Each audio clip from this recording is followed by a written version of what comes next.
বিশ্বে করোনায় একদিনে 10,000 মৃত্যু। ব্রিটেনের নতুন ধরন থেকে যুক্তরাষ্ট্রে আবারও সংক্রমণের শঙ্কা।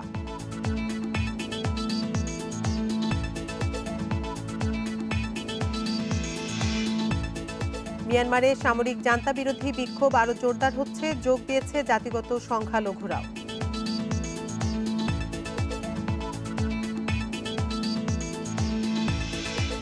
ইকুয়েডরে 3 শহরে কারাগারে দাঙ্গায় নিহত 75 বন্দী, আহত অনেকে, কয়েকশো বাড়তি পুলিশ মোতায়েন।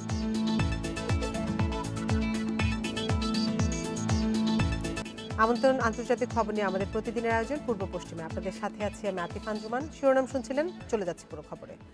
বিশ্বে এক সপ্তাহে করোনায় মৃত্যু 20% কমেছে বলে জানিয়েছে বিশ্ব স্বাস্থ্য সংস্থা। এছাড়া গত 6 সপ্তাহ ধরে কমেছে শনাক্ত। তবে মঙ্গলবার আবারও বেড়েছে প্রাণহানি। একদিনের ব্যবধানে মৃত্যু বেড়েছে 3,500। গত 24 ঘন্টায় মারা গেছে 10,000-এর বেশি মানুষ, যেখানে এর আগের দিন মৃত্যু হয়েছিল 6,624 জনের। বিশ্বে কয়েকদিন ধরে নিম্নমুখী ছিল করোনায় দৈনিক প্রাণহানির হার। গত রবি ও সোমবার গড়ে 6,500 রোগীর মৃত্যু হয়েছে বিশ্বে। তবে মঙ্গলবার এই সংখ্যা 1 লাফে 3,500 বেড়ে মৃত্যু সংখ্যা দাঁড়ায় 10,000-এর বেশি। 24 ঘন্টায় সবচেয়ে বেশি 2,400 জনের মৃত্যু হয়েছে যুক্তরাষ্ট্রে। দেশটিতে এ পর্যন্ত প্রাণহানি 5,14,000 ছাড়িয়েছে। নতুন শনাক্ত 70,000-এর বেশি। ব্রাজিলে একদিনে 1300-র বেশি মানুষ মারা গেছে। নতুন শনাক্ত 63,000। রাশিয়ার তৈরি ভ্যাকসিন স্পুতনিক 5-এর 2 লাখ ডোজ মেক্সিকোতে পৌঁছেছে আজ। যুক্তরাজ্যে কিছুটা কমেছে সংক্রমণের হার। মঙ্গলবার দেশটিতে প্রায় 8,500 রোগী শনাক্ত হয়েছে। প্রাণ গেছে 548 জনের। এছাড়াও স্পেনে 443 ও রাশিয়ায় 417 জনের মৃত্যু হয়েছে। এদিকে ফ্রান্সে একদিনের ব্যবধানে প্রায় 16,000-এর বেশি রোগী শনাক্ত হয়েছে। 24 ঘন্টায় দেশটিতে 20,000-এর বেশি রোগী পাওয়া গেছে, যা আগের দিন ছিল মাত্র 4,000। এদিকে হাসপাতালগুলোর আইসিইউতে বেড়েই চলেছে রোগীর সংখ্যা। জার্মানিতে 24 ঘন্টায় 442 জনের মৃত্যু হয়েছে। রোগী মিলেছে 5,500। এই অবস্থায় আগামী সপ্তাহে বিভিন্ন রাজ্যে স্কুল খোলার ঘোষণা দিয়েছে সরকার। আয়ারল্যান্ডে করোনা পরিস্থিতি উন্নতি হওয়ায় আগামী সপ্তাহ থেকে খুলে দেওয়া হচ্ছে স্কুল। তবে এপ্রিল পর্যন্ত বাড়ানো হয়েছে দেশটির লকডাউনের মেয়াদ। করোনায় বিশ্বে মোট প্রাণহানি ছাড়িয়েছে 24,95,000। নতুন 3,71,000 রোগী নিয়ে মোট সংক্রমিত 11,26,00,000-এর বেশি। এদিকে চীনের সিনোভ্যাক ও অক্সফোর্ডের টিকার প্রথম চালান পেয়েছে Thailand. Lutfa Fauzia, independent news. ব্রিটেনে শনাক্ত হওয়া করোনা ভাইরাসের নতুন ধরন থেকে যুক্তরাষ্ট্রে আরেক দফায় নতুন করে করোনার সংক্রমণ শুরু হতে পারে। মঙ্গলবার এমন আশঙ্কার কথা জানিয়েছেন বিশেষজ্ঞরা। আগামী মৌসুম নাগাদ নতুন এ ঢেউ শুরু হতে পারে বলে আশঙ্কা করা হচ্ছে। এ থেকে বাঁচার সবচেয়ে ভালো উপায় হচ্ছে সর্বোচ্চ সংখ্যক মানুষকে টিকাদান কর্মসূচির আওতায় নিয়ে আসা। B.1.1.7 ভ্যারিয়েন্টের ভাইরাসটির ফলে যুক্তরাজ্যে নতুন করোনার প্রাদুর্ভাব দেখা দেয়। সিডিসি জানিয়েছে এর মধ্যে যুক্তরাষ্ট্রের 45টি রাজ্যে 1,880 জনেরও বেশি মানুষের শরীরে করোনার এ ধরনটি শনাক্ত হয়েছে।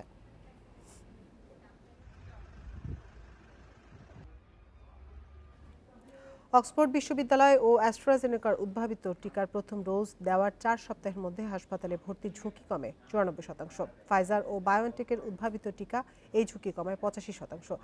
এই দুই টিকাই গুরুতর সংক্রমণের বিরুদ্ধে কার্যকর। সোমবার স্কটল্যান্ডের ইউনিভার্সিটি অব এডিনবার্গ এক গবেষণা প্রতিবেদনে এ তথ্য উঠে এসেছে। স্কটল্যান্ডের 54 লাখ জনসংখ্যার উপর পরীক্ষা চালানো হয়। স্কটল্যান্ডের টিকার কার্যকারিতা নিয়ে গবেষণার জন্য গত 8 ডিসেম্বর থেকে 15 ফেব্রুয়ারি পর্যন্ত পরীক্ষা চালানো হয়। এই সময়ের মধ্যে দেশটিতে 11,04,000 মানুষকে টিকা প্রয়োগ করা হয়। এতে দেখা যায় সবচেয়ে ঝুঁকিতে থাকা 80 বছরের বেশি বয়সীদের ক্ষেত্রে টিকা নেওয়ার 4 সপ্তাহ পরে হাসপাতালে ভর্তি 81% কমে গেছে।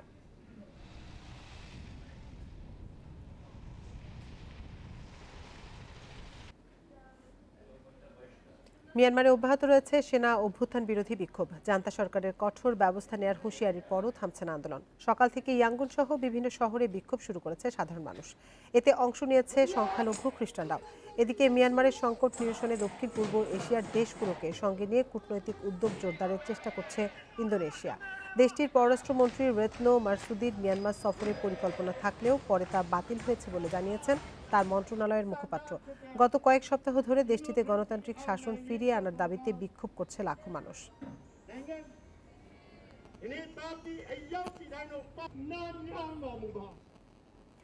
আদালতের আদেশ অমান্য করে মিয়ানমারের 1086 জন নাগরিককে দেশে ফেরত পাঠালো মালয়েশিয়া। মিয়ানমার নৌবাহিনীর 3টি জাহাজে ওই অভিবাসন প্রত্যাশীদের ফেরত পাঠানো হয়। এর আগে মিয়ানমারের নাগরিকদের নিজ দেশে ফেরত পাঠানোর সিদ্ধান্তে সাময়িক স্থগিতাদেশ দিয়েছিল কুয়ালালামপুর হাইকোর্ট। দেশটির নাগরিকদের ফেরত পাঠানোর সিদ্ধান্ত স্থগিত করতে যে বিচারিক পর্যালোচনার আবেদন করা হয়েছিল বুধবার সকালে আদালতে তার শুনানির কথা ছিল।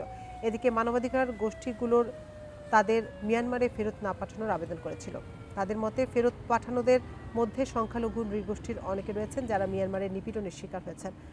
এখন মিয়ানমারের সেনাবাহিনী ক্ষমতায় থাকা অবস্থায় তাদের ফেরত পাঠিয়ে দেয় তারা আরও বড় ঝুঁকির মধ্যে পড়তে পারেন বলে উদ্বেগ প্রকাশ করেছে তারা।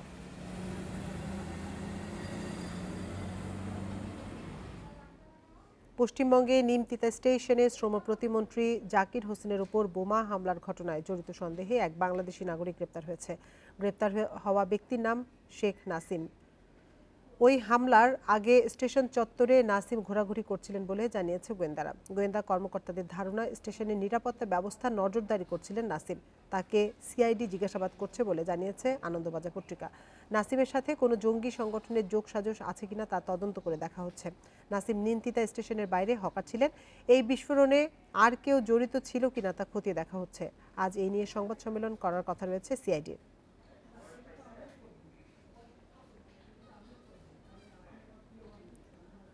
6 জানুয়ারি যুক্তরাষ্ট্রের ক্যাপিটাল হিলের হামলার জন্য মার্কিন গোয়েন্দা ব্যবস্থার ব্যর্থতাকে দায়ী করেছেন সেদিন দায়িত্বে থাকা নিরাপত্তা কর্মকর্তারা। স্থানীয় সময় মঙ্গলবার মার্কিন সিনেট কমিটির কাছে সাক্ষ্য দেওয়ার সময় এ দাবি করেন ক্যাপিটাল পুলিশের সাবেক প্রধান স্টিভেন স্যান্ড। তিনি বলেন, হামলাকারীরা সেদিন যুদ্ধের প্রস্তুতি নিয়ে এসেছিল। এত বড় সহিংসতা প্রতিরোধে তারা প্রস্তুত ছিলেন না। গোয়েন্দা সংস্থার পক্ষ থেকে এ বিষয়ে তাদের কিছু জানানো হয়নি। শুনানিতে ব্যর্থতার দায়ে পদত্যাগ করা ক্যাপিটাল পুলিশের 4 কর্মকর্তা 3 জন সাক্ষ্য দেন। এর আগে হামলার জন্য সাবেক প্রেসিডেন্ট ডোনাল্ড ট্রাম্পের উস্কানিকে দায়ী করে তাকে দ্বিতীয়বার অভিশংসিত করেন ডেমোক্র্যাটরা। গত 6 জানুয়ারি মার্কিন কংগ্রেসের যৌথ অধিবেশন শুরুর 1 ঘন্টার মধ্যে কংগ্রেস ভবনে সহিংস হামলা করে ট্রাম্প সমর্থকেরা।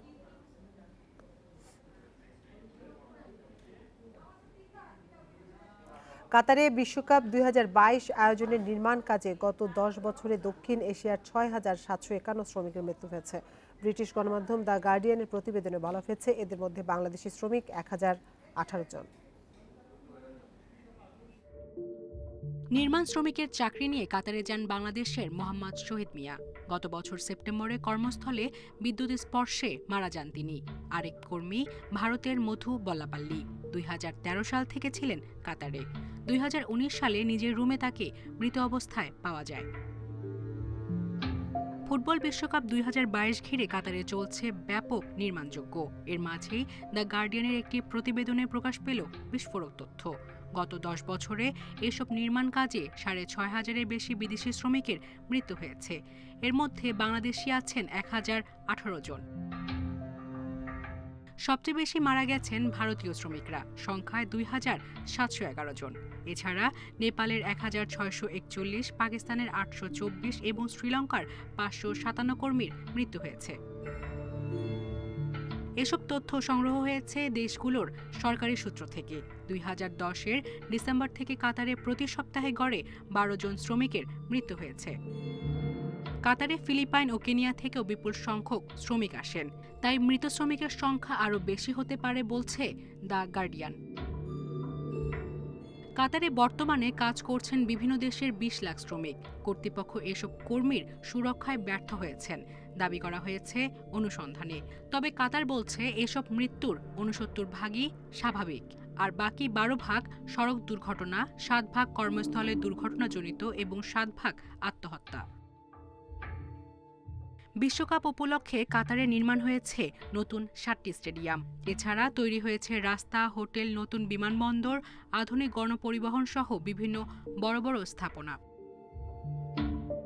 সায়রা খান, ইন্ডিপেন্ডেন্ট নিউজ। ইকুয়েডরের 3টি শহরের কারাগারে দাঙ্গার ঘটনায় 75 বন্দী নিহত হয়েছে, আহত হয়েছে আরও অনেকে। সোমবার রাতে ভয়াবহ এই দাঙ্গার ঘটনা ঘটে। কারাগারের প্রতিদ্বন্দ্বী গোষ্ঠীগুলোর মধ্যে বিরোধের কারণেই গায়াকুইল, কুয়েস্কা ও লাতাকুঙ্গা শহরের 3 কারাগারে এই দাঙ্গার ঘটনা ঘটেছে বলে জানিয়েছেন কর্মকর্তারা। স্থানীয় সংবাদ মাধ্যমগুলো জানিয়েছে বন্দুক ও ছুরি হামলায় বন্দীরা নিহত হয়েছে। পরিস্থিতি নিয়ন্ত্রণে আনতে 800 বাড়তি পুলিশ মোতায়েন করা হয় কারাগারগুলোতে।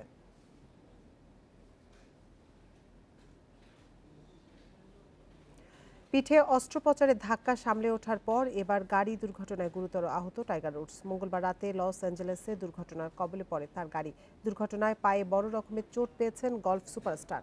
ক্যালিফোর্নিয়ার হারবার UCLA মেডিকেল সেন্টারে ইতিমধ্যে তার পায়ে অস্ত্রোপচার সম্পন্ন করেছেন চিকিৎসকেরা। লস অ্যাঞ্জেলেসে একটি টুর্নামেন্টে অংশ নেওয়ার কথা ছিল 45 বছর বয়সী গলফারের। দুর্ঘটনার সময় গাড়িতে একা ছিলেন উডস। এর আগে 2009 সালে একবার গাড়ি দুর্ঘটনায় আহত হয়েছিলেন উডস। 2017-তে বেপরোয়া ড্রাইভিংয়ের কারণে গ্রেপ্তার হয়েছিলেন 15টি মেজর শিরোপা জেতা এই গলফার। বিটকয়েনে ঝুঁকিপূর্ণ বিনিয়োগের খেসারত দিচ্ছেন টেসলার ইলন মাস্ক। এই বিনিয়োগের জেরে টেসলার শেয়ারের দামে বড় পতন হওয়ায় বিশ্বের শীর্ষ ধনীর খেতাব হারালেন তিনি। আর সে অবস্থানে আবারও এসেছে আমাজনের প্রতিষ্ঠাতা জেফ বেজোসের দখলে। বিটকয়েনে মাস্কের $150 কোটি বিনিয়োগও এখন ব্যাপক ঝুঁকির মুখে।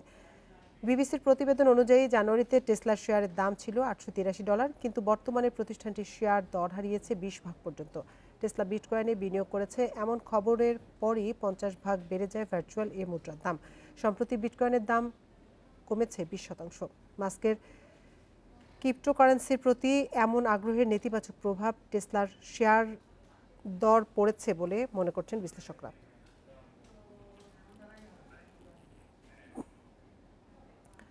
স্ত্রী ঘরে যেসব কাজ করেছেন তার জন্য তাকে অর্থ দিতে স্বামীকে নির্দেশ দিয়েছেন চীনের বেইজিংয়ের একটি আদালত। বুধবার বিবিসির প্রতিবেদনে এ তথ্য জানানো হয়। আদালতের এই রায়ের ফলে ওই নারী তার 5 বছরের বৈবাহিক জীবনে গৃহকর্মের জন্য 50,000 ইউয়ান পাবেন। মামলা ও আদালতের রায় নিয়ে চীনের সাইবার জগতে ব্যাপক তর্ক বিতর্ক হচ্ছে।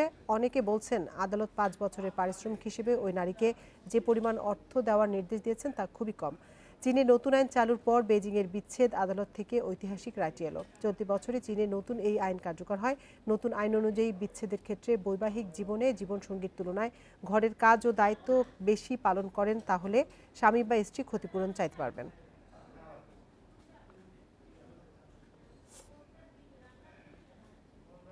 হাসপাতালে আরও বেশ কয়েকদিন থাকতে হবে ব্রিটিশ রানী দ্বিতীয় এলিজাবেথের স্বামী প্রিন্স ফিলিপকে। বাকিংহাম প্যালেসে মঙ্গলবার জানিয়েছে দ্য ডিউক অব এডিনবার্গের শরীরে সংক্রমণ ধরা পড়েছে। শুরুতে ফিলিপের হাসপাতালে ভর্তির কারণ জানানো না হলেও প্যালেস জানাচ্ছে তার সংক্রমণ ধরা পড়েছে। চিকিৎসায় সাড়া দিচ্ছেন বলেও জানানো হয় বিবৃতিতে। এর আগে 16 ফেব্রুয়ারি অসুস্থ বোধ করে লন্ডনের কিং এডওয়ার্ড হাসপাতালে নেওয়া হয় 99 বছর বয়সী প্রিন্স ফিলিপকে।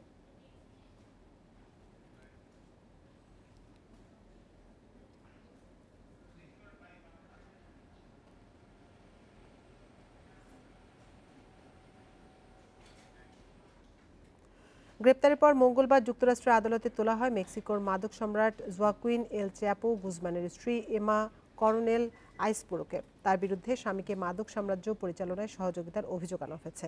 এর আগে সোমবার ডালাস আন্তর্জাতিক বিমানবন্দর থেকে তাকে গ্রেপ্তার করা হয়। কর্তৃপক্ষ বলছে 2012 থেকে 2014 সাল পর্যন্ত মাদক পাচার চালাতে গুজম্যানকে সহযোগিতা করেছিলেন 31 বছর বয়সী করনেল।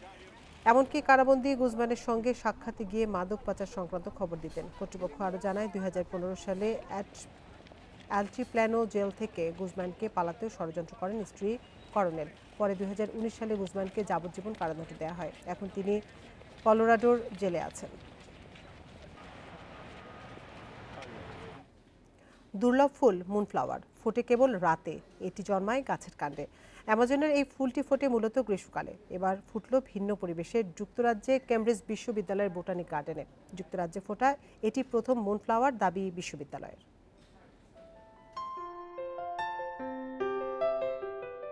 অনেক ফুল ফোটে দিনে, আবার কিছু ফোটে কেবল রাতে। তেমনি রাতে ফোটা একটি ফুল মুনফ্লাওয়ার। আকারে বেশ বড়, অনেকটা সূর্যমুখীর মতো, তবে রং সাদা, পাপড়িগুলো ছাড়া ছাড়া। কাণ্ডে ফোটা এই ফুল বেশি দেখা যায় অ্যামাজনে।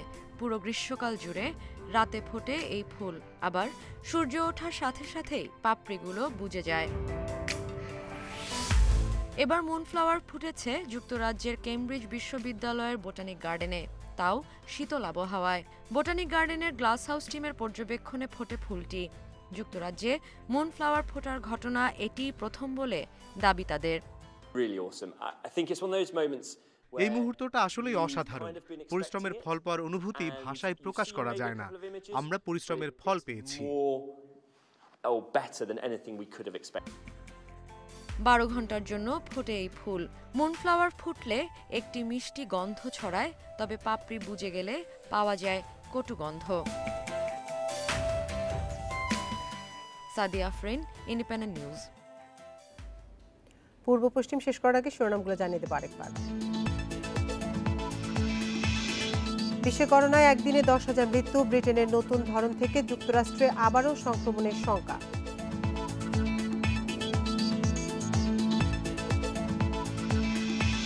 মিয়ানমারে সামরিক জান্তা বিরোধী বিক্ষোভ আরও জোরদার হচ্ছে, যোগ দিয়েছে জাতিগত সংখ্যালঘুরাও।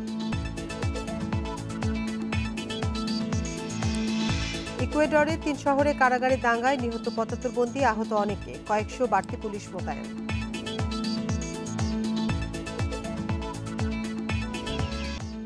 এ ছিল পূর্ব পশ্চিমের আজকের আয়োজনে। ইন্ডিপেন্ডেন্ট টেলিভিশনের সব খবরের বিস্তারিত জানতে চোখ রাখুন ফেসবুক, ইউটিউব এবং টুইটারে। এতক্ষণ সাথে থাকার জন্য ধন্যবাদ সবাইকে।